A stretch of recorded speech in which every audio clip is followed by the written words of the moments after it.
বাংলাদেশ থেকে পাচার হয়ে যাওয়া অর্থ ফিরিয়ে নিতে আমেরিকার সহযোগিতা চেয়েছেন দেশটির প্রধান উপদেষ্টা ডক্টর মোহাম্মদ ইউনূস।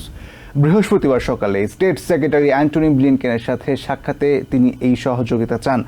বৈঠকে বাংলাদেশে সংস্কার ও সুষ্ঠু নির্বাচনে আমেরিকার সমর্থনের কথা জানান ব্লিনকেন। এছাড়া জাতিসংঘ মহাসচিব অ্যান্টনিও গুটেরেজের সাথে সাক্ষাতে রোহিঙ্গা সমস্যার সমাধানের উপর জোর দেন প্রধান উপদেষ্টা। সোমবার সকাল 10টায় জাতিসংঘের সাধারণ অধিবেশনে বক্তব্য রাখবেন ডক্টর ইউনূস। বৃহস্পতিবার সকালে ডক্টর মোহাম্মদ ইউনূস হোটেল লোটে নিউ ইয়র্ক প্লেসে সাক্ষাৎ করেন স্টেট সেক্রেটারি অ্যান্টনি ব্লিনকেনের সাথে। মঙ্গলবার প্রেসিডেন্ট জো বাইডেনের সাথে আলোচনার ধারাবাহিকতায় এই বৈঠক। আলোচনায় আমেরিকা ও বাংলাদেশের পারস্পরিক স্বার্থ সংশ্লিষ্ট অর্থনৈতিক ও রাজনৈতিক সম্পর্ক আরও এগিয়ে নিতে একমত হন দুই পক্ষ। এ সময় বাংলাদেশে চলমান সংস্কার প্রক্রিয়া ও আগামী নির্বাচনে সব ধরনের সহায়তার আশ্বাস দেন ব্লিনকেন। ডক্টর ইউনূস বাংলাদেশ থেকে বিগত বছরগুলোতে পাচার হয়ে যাওয়া অর্থ ফিরিয়ে আনতে ব্লিনকেনের সহযোগিতা চান। বিদেশে যে টাকা পাচার হয়েছে সেটা কিভাবে বাংলাদেশের টাকা, বাংলাদেশের মানুষের, বাংলাদেশের ট্যাক্স পেয়ারের টাকা কিভাবে আবার দেশে ফিরে আনানো যায়, এটার জন্য স্যার কিন্তু সবার সাথে কথা বলছেন। আজকেও এই ব্লিনকেনের সাথে এটা একটা বড় ইস্যু ছিল। এটা নেক্সট ইলেকশনের বিষয় না, এটা হচ্ছে ওভারঅল রিফর্ম যে হচ্ছে সেই বিষয়ে কথা হয়েছে, আর স্যার তো এটা নিয়ে বারবার বলেছেন। এরপর ইউএস বাংলাদেশ বিজনেস কাউন্সিলের এক বৈঠকে যোগ দেন প্রফেসর ইউনূস। 1 ঘন্টার বেশি সময় ধরে চলমান আলোচনায় বিদেশি বিনিয়োগকারীদের আরও অধিক হারে বাংলাদেশে বিনিয়োগের আহ্বান জানান তিনি। বাংলাদেশের নতুন যাত্রায় আমেরিকার ব্যবসায়ীদের অংশীদারত্ব চেয়ে ডক্টর ইউনূস বলেন, নানামুখী সংস্কারের মাধ্যমে বাংলাদেশে ব্যবসার পরিবেশ উন্নত হচ্ছে। বাংলাদেশে যারা ইউএসএর টপ বিজনেস গ্রুপগুলো যারা বাংলাদেশে ইনভেস্ট করছে তাদের এটা হচ্ছে ফোরাম।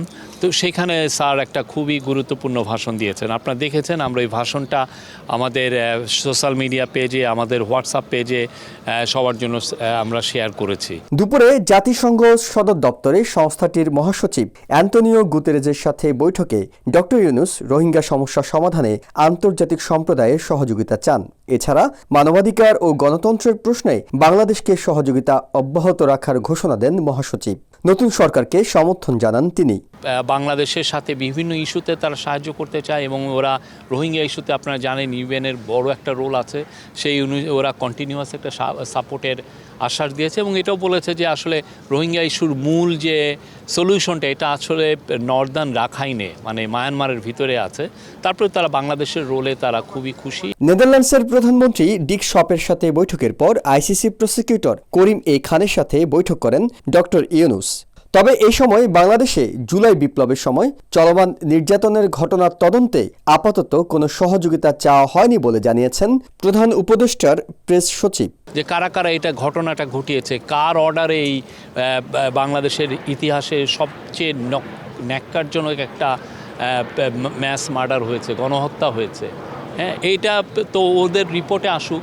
তারপরে যে পরবর্তী বিষয়ে যে এটা কি আইসিসিতে যাবে নাকি এটা ডোমেস্টিক কোনো কোর্টের মাধ্যমে এটা হবে, সেটা তো পরের বিষয়। ডক্টর ইউনূস সন্ধ্যায় জাতিসংঘের শরণার্থী বিষয়ক কমিশনার ফিলিপ্পো গ্র্যান্ডির সাথে আলোচনার পর দিনের শেষ কর্মসূচি হিসেবে ম্যানহাটনের বাংলাদেশ হাউসে আমন্ত্রিত বিশিষ্ট ব্যক্তিদের সাথে মিলিত হন। শুক্রবার সকাল 10টায় জাতিসংঘের সাধারণ অধিবেশনে বক্তব্য রাখবেন বাংলাদেশের প্রধান উপদেষ্টা প্রফেসর ডক্টর মোহাম্মদ ইউনূস। তার এই বক্তব্যের জন্য বাংলা এবং ইংরেজিতে 2টি বক্তব্যই প্রস্তুত করা আছে, তবে ধারণা করা হচ্ছে তিনি বিশ্ব নেতাদের সামনে বাংলায় বক্তব্য রাখবেন এবং এই বক্তব্যে তিনি বৈষম্য বিরোধী ছাত্র আন্দোলনের প্রেক্ষাপট এবং এই আন্দোলন দমন পীড়নে তৎকালীন সরকার কী ধরনের নির্যাতন চালিয়েছে তা বিশ্ব নেতাদের সামনে তুলে ধরবেন। একই সাথে তিনি অবহিত করবেন কোন পথে হাঁটবে আগামী দিনের বাংলাদেশ। ইহসান জুয়েল, টিভিএন 24, জাতিসংঘ সদর দপ্তর, নিউ ইয়র্ক। নিউ ইয়র্ক থেকে সম্প্রচারিত টিভিএন 24 টেলিভিশন বিশ্বজুড়ে বাঙালির কণ্ঠস্বর।